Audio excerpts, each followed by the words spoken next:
Assalamualaikum warahmatullahi wabarakatuh. Perkenalkan, saya Gigi Laruti, NIM 232141015 dari kelas Majawa 2A. Di sini saya akan menjabarkan mengenai kajian fikih, siasah, dan perkembangannya. Yang pertama, dalam kategori hukum Islam, ada syariah, fikih, hukum Islam. Yang kedua, konsep pengertian sumber dan produk hukum Islam, mencakup pengertian hukum Islam, sumber hukum Islam, produk hukum Islam. Yang pertama, syariah. Syariah adalah kata syar'ah berasal dari kata syar'ah. Kata ini menurut Ar-Razi dalam buku Muqta'us Shihab bisa berarti nahaja atau menempuh, audah atau menjelaskan, dan bayana al-malik atau menjelaskan jalan. Sedangkan menurut Al-Jurjani, syariah bisa juga artinya mazhab dan tarik mustahim atau jalan yang lurus. Jadi, arti kata syariah secara bahasa banyak artinya. Ungkapan syariah Islamiyah yang kita bicarakan maksudkan bukanlah semua arti secara bahasa itu. Yang kedua, fikih. Fikih adalah di dalam bahasa Arab. Perkataan fikih yang ditulis fikih atau kadang-kadang fikih setelah diindonesiakan, artinya paham atau pengertian. Kalau dihubungkan dengan ilmu, dalam hubungan ini dapat juga dirumuskan dengan kata lain. Ilmu fikih adalah ilmu yang bertugas menentukan dan menguraikan norma-norma hukum dan yang terdapat di dalam Al-Quran dan ketentuan-ketentuan umum yang terdapat dalam sunnah Nabi yang direkam dalam kitab-kitab hadis. Yang ketiga, hukum Islam. Hukum adalah jika berbicara tentang hukum secara sederhana, segera terlintas dalam pikiran kita peraturan-peraturan atau seperangkat norma yang mengatur tingkah laku manusia dalam sebuah masyarakat. Baik peraturan atau norma itu berupa kenyataan yang tumbuh dan berkembang dalam masyarakat maupun peraturan atau norma yang dibuat dengan cara tertentu dan ditegaskan oleh penguasa. Bentuknya mungkin beberapa hukum yang ditegaskan atau ditulis tidak tertulis seperti hukum adat, mungkin juga berupa hukum tertulis dalam peraturan perundang-undangan seperti hukum barat. Selanjutnya, pengertian hukum Islam. Istilah hukum Islam merupakan terjemah dari Islamic law dalam literatur barat.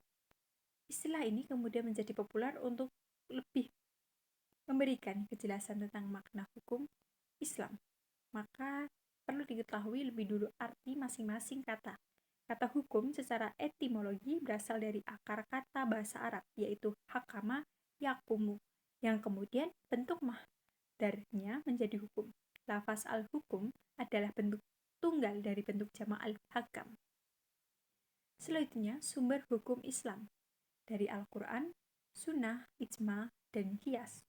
Berdasarkan penelitian, menurut Abdul Wahab Khalaf telah ditetapkan bahwa dalil syarat yang menjadi dasar pengambilan hukum yang berhubungan dengan perbuatan manusia itu ada 4: Al-Quran, As-Sunnah, Ijma, dan Qiyas.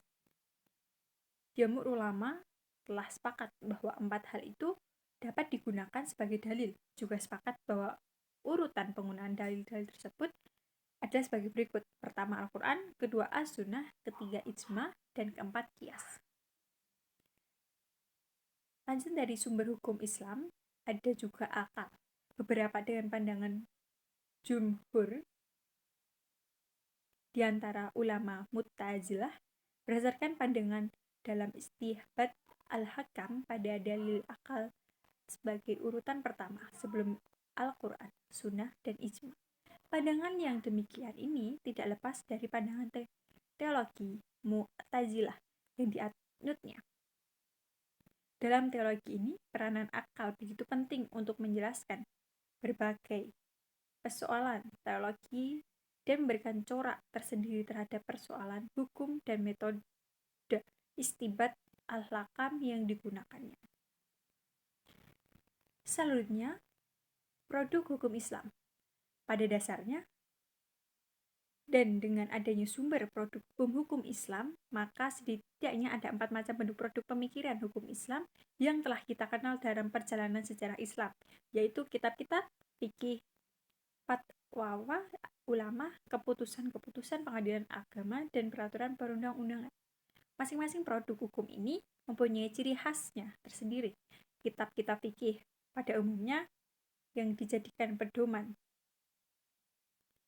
adalah merujuk pada mazhab imam yang keempat, Abu Hanifah 767 Masehi, Malik 795 Masehi, Syafi'i 820 Masehi, dan Ahmad bin Hambal 855 Masehi.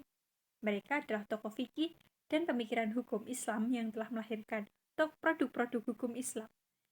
Dan sampai kini apa yang telah diwariskan masih tetap dipengaruhi. Terima kasih. Mohon maaf apabila ada salah kata atau dalam ucapan. Wassalamualaikum warahmatullahi wabarakatuh.